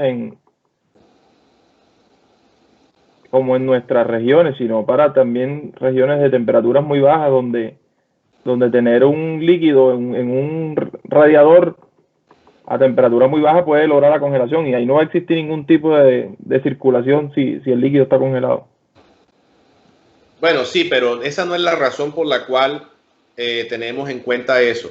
Lo que pasa es que además el etilenglicol, además de ser un anticongelante, tiene una propiedad sobre el agua, y es que nosotros podemos tener el etilenglicol mezclada con el agua hace que el agua esté líquida por encima de los 100 grados centígrados. Es decir, acuérdense que el motor del ciclo de Otto, el motor a gasolina, su rango de temperatura ideal de funcionamiento ronda los 98, casi los 100 grados centígrados. ¿Qué pasa? Si nosotros colocamos como líquido de refrigeración agua pura, el agua pura a la presión atmosférica de Sincelejo se evapora a los 100 grados centígrados. O sea que el agua va a perder eficiencia térmica porque se convierte en un gas. Ahí sí pasa lo contrario.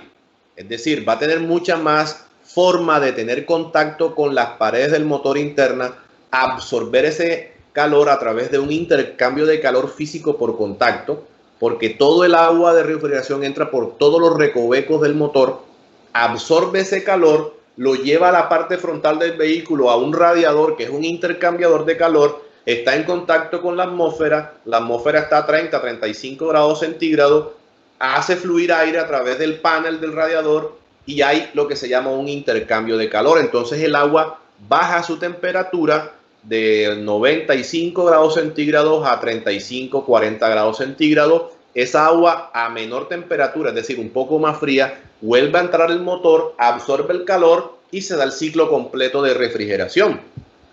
¿Qué pasa? Cuando el agua entra en contacto con las paredes calientes, es probable que se evapore y comienza a perder eficiencia térmica el agua. Entonces, para evitar que el agua se evapore a 100 grados centígrados, le agregamos etilenglicol que hace subir el punto de ebullición a 103, 104 grados centígrados. O sea que podemos tener agua líquida a 102, 104 grados centígrados. Por eso le agregamos este anticongelante que también tiene esa propiedad. Profe, ¿y en qué relación se utiliza ese? Esos son secretos, ¿cómo se dice? Cuando alguien dice algo no quiere que lo nombren, son secretos, ¿cómo se llama eso? El know-how. Sí, eso. Ellos no dicen. Ellos te venden el galón de Frestón, de todo esto lo venden ya listo y eso ya viene mezclado. A veces el líquido te dicen cuánto tienes que mezclar agua con, por ejemplo, mezcla un galón de agua con un galón del líquido refrigerante. Ellos te dicen las proporciones, pero no te dicen los químicos que tienen. Otra cosa, si ustedes se han dado cuenta, esos líquidos vienen de unos colores un poco sui generis. Vienen como de un verde fosforescente, de un rojo fosforescente, y eso es a propósito. Eso es para que sea evidente cuando hay fugas. No quiere decir que lo colocan verde porque sea más bonito, sino que lo colocan de un verde fosforescente para que sea evidente cuando haya fugas. Para que ustedes lo sepan, yo me imagino que casi todos lo saben, el metano es inoloro e incoloro. O sea, el gas natural, este primero que está aquí, es totalmente inoloro e incoloro. Pero cuando usted abre la válvula de la estufa, a usted le huele como a huevo podrido. Es precisamente porque le agregan un sulfuro de hidrógeno, un componente que huele a huevo podrido, pero es para descubrir que hay fugas. Imagínense un metano que no huele a nada. ¿Cómo sabemos si hay fugas o no? Usted cuando llega a una casa y descubre que un piloto de la estufa está abierto o dejaron equivocadamente un fogón abierto, usted enseguida percibe el olor a gas y lo que hace es tomar las medidas correctivas. Entonces eso es lo que hay que hacer. Y eso precisamente lo hacen también con estos líquidos que le colocan unos colores bastante estrambóticos, pero es para que nos demos cuenta si hay fugas o no. Entonces la refrigeración del motor se da con la bomba esa de refrigeración o la bomba del agua que hace circular todo ese líquido por dentro del motor, absorbiendo el calor y llevándolo a la atmósfera a través de un radiador. Todo es por contacto a través de lo que se llama intercambio de calor. Entonces aquí nos está mostrando también el sistema. Los puntos críticos en una refrigeración de un motor son las cabezas de los pistones, o sea, las cabezas de los cilindros, que es donde se da la explosión. Los cojinetes de las válvulas en mayor medida. La mayoría del motor se calienta, pero donde está la explosión contenida, que es en el cilindro, es los puntos calientes, los puntos álgidos de temperatura. Y precisamente ahí es donde tenemos que absorber esa temperatura.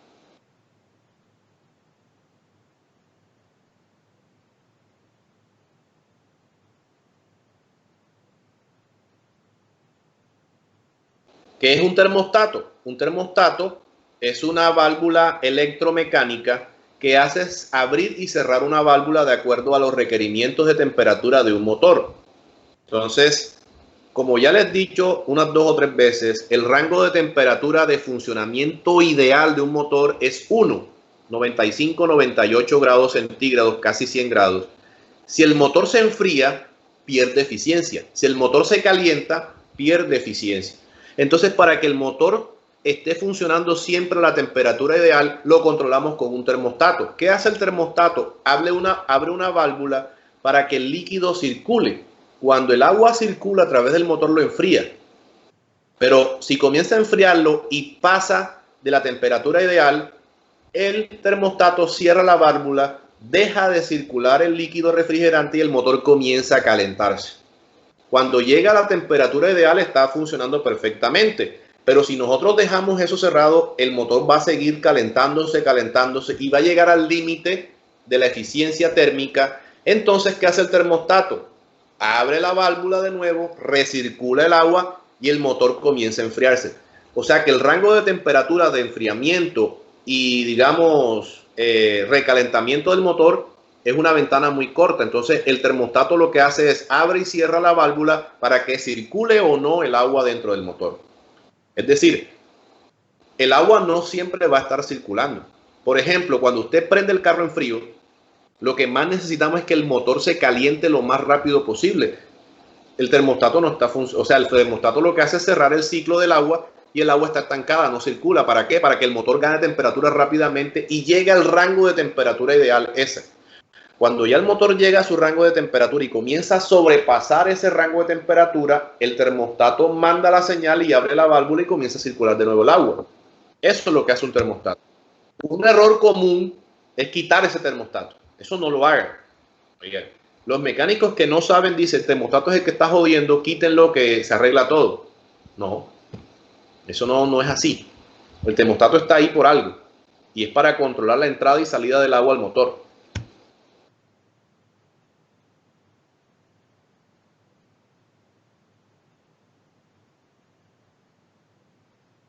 Tiene ese rango de temperatura, casi 98.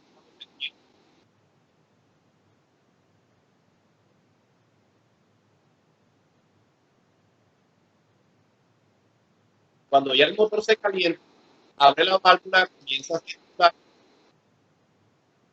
líquido, abre la válvula y comienza a funcionar y el motor comienza a funcionar.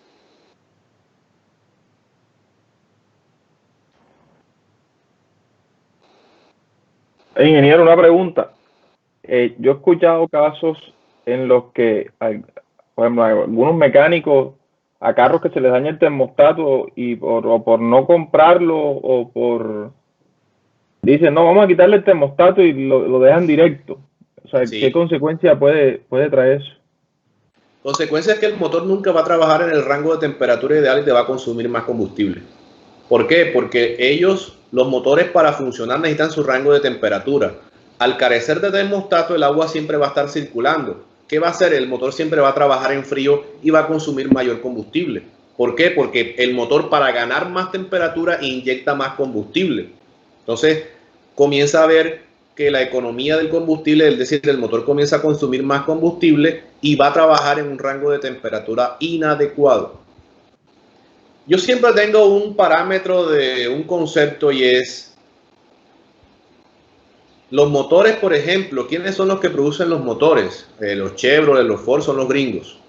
los Mazda, los Toyota, todos estos motores los producen los japoneses, los franceses. Yo creo que esa gente sabe más que nosotros. Si ellos colocaron un termostato ahí, es porque lo necesitan, Bueno. ¿sí o no? Sí, total. Entonces, partiendo de esa lógica, yo no quitaría algo que viene con un motor. O sea, los motores modernos vienen con todos los aditamentos y todas las cosas necesarias. Ni sobra nada, ni falta nada. Y si eso estaba ahí es porque se necesita. Y la consecuencia de quitar un termostato es que el rango de temperatura ideal lo vas a ver alterado, el motor va a funcionar más frío, va a hacer que consuma más combustible y el bolsillo tuyo se rompe. Y cuando un motor comienza a consumir más gasolina o más combustible, el motor va a sufrir mayor mantenimiento. ¿Por qué? Porque ese combustible de más no se va a quemar. Y eso va a traer consigo hollín. Es decir, todas las cabezas de los cilindros, las cabezas de las válvulas y todo el motor se va a llenar de hollín. Ese hollín lo que va a hacer es taponar el motor y va a perder eficiencia. Entonces, cuando tú destapas un motor lo vas a encontrar lleno como de carbón, negro por dentro de tanto carbón, eso se llama hollín y eso es definitivamente por una temperatura excesiva. Ahora, ¿cómo sabes tú eso? Tú destapas en frío, claro está, sacas la bujía. Si la bujía tiene un color gris, están trabajando en su rango de temperatura ideal. Si la bujía está negra, llena de hollín, es porque tiene demasiada gasolina. Y si la bujía está blanca, es porque está trabajando demasiado caliente. El color ideal de una bujía es gris. Cuando tú destapas la bujía, si la ves y está como grisácea, está perfecta. Pero si tú la ves que tiene como carbón, o sea, que tiene como si fuera mina de lapicero, perdón, mina de lapicero no, mina de lápiz, es porque tiene demasiada gasolina en la mezcla y están las bujías como enchumbadas de gasolina. Entonces, todo eso va en detrimento de la calidad del motor. Entonces, el termostato no se debe quitar.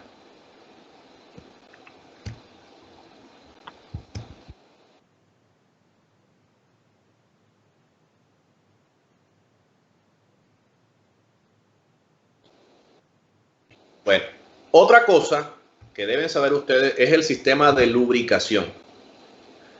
El sistema de lubricación de un motor, imagínense ese cilindro subiendo por las paredes ese pistón subiendo por las paredes del cilindro con fricción.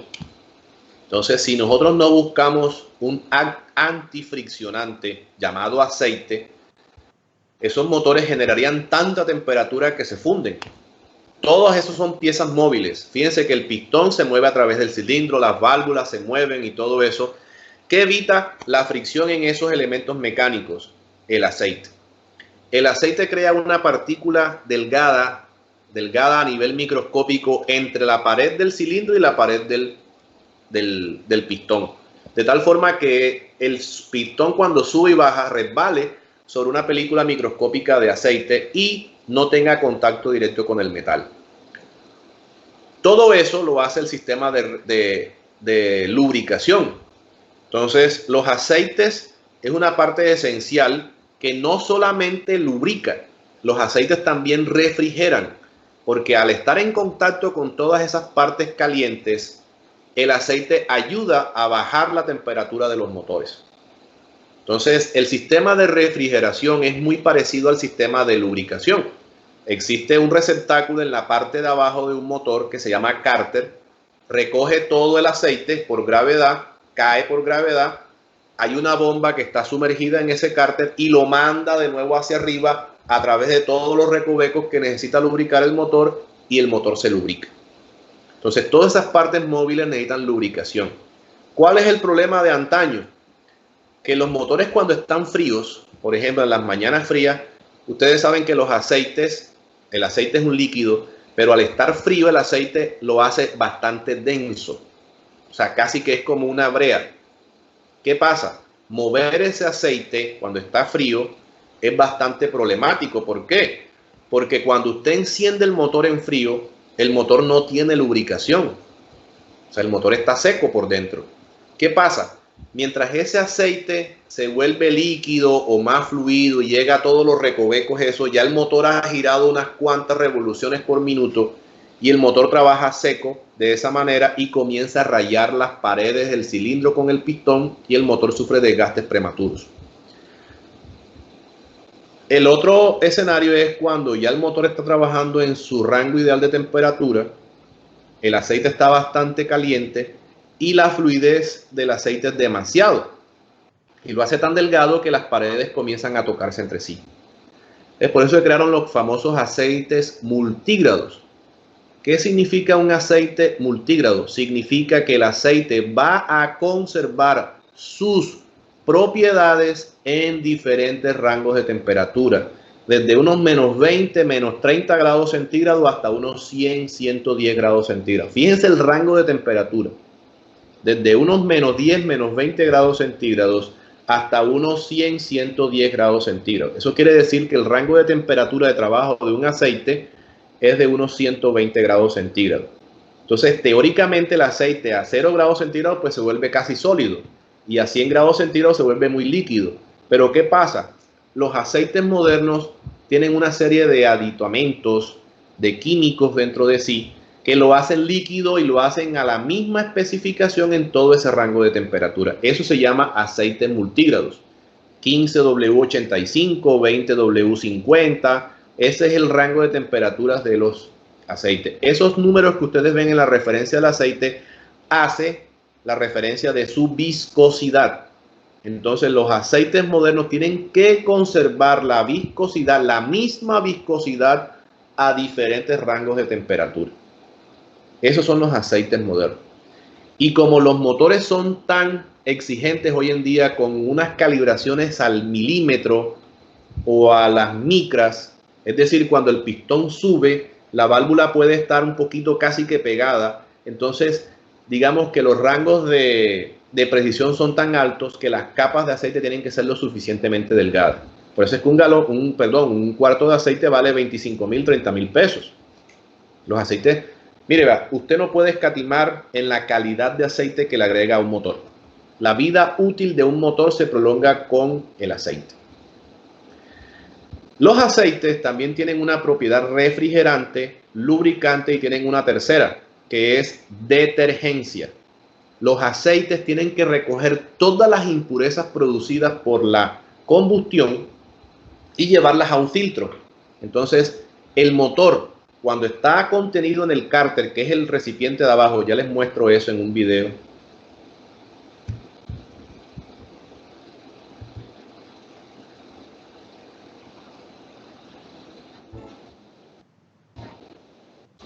Este es el cárter.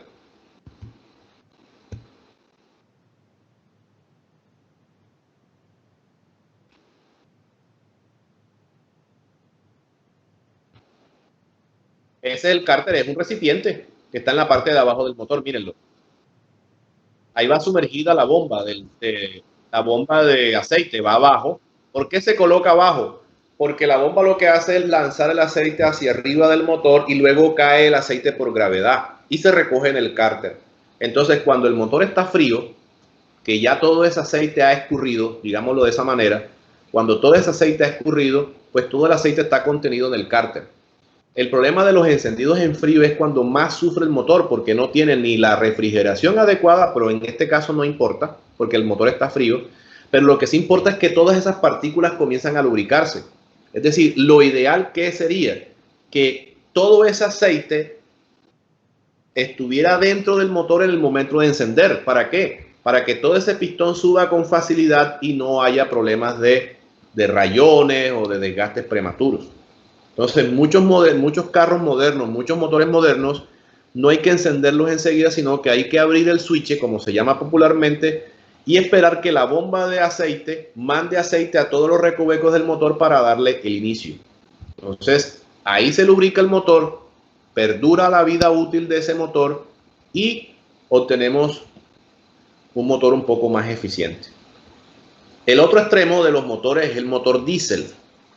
El motor diésel también tiene 4 tiempos, los mismos tiempos, admisión, compresión, explosión y escape, pero su funcionamiento intrínseco es un poco diferente al ciclo de Otto de la gasolina. Ese ciclo diésel lo vamos a ver la próxima clase, ¿oyeron? Entonces, lo que necesito es una primera tarea que les voy a dejar. Averígüense sobre, voy a escribirlo aquí.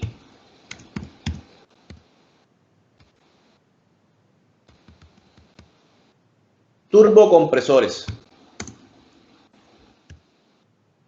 ¿Oyeron? Turbocompresores y supercargadores. Sobre todo este señor de aquí. Turbocompresores. Es un aditamento que se coloca en los motores diésel sobre todo.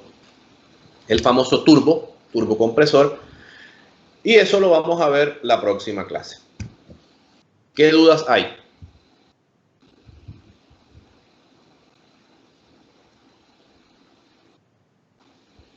Bueno, si no hay dudas, entonces nos vemos el próximo jueves a las 2 de la tarde. Hasta luego. Profe, lee las notas, por favor.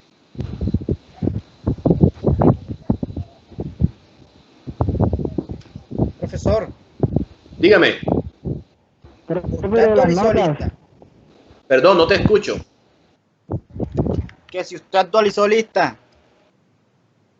Que si yo actualicé la lista, no. No, yo simplemente entro a internet, al sistema y pues bajo la lista nueva. Ya para la Sí, próxima lo que clase. pasa es que no me está llegando los documentos que usted mandó. Es porque como no estabas en la lista inicial, pero ya no te preocupes que los documentos de aquí en adelante los voy a mandar. Ok. Y lo que estaba hablando el otro Profe, muchacho para era los sobre las porcentajes de las notas. notas. ¿Perdón?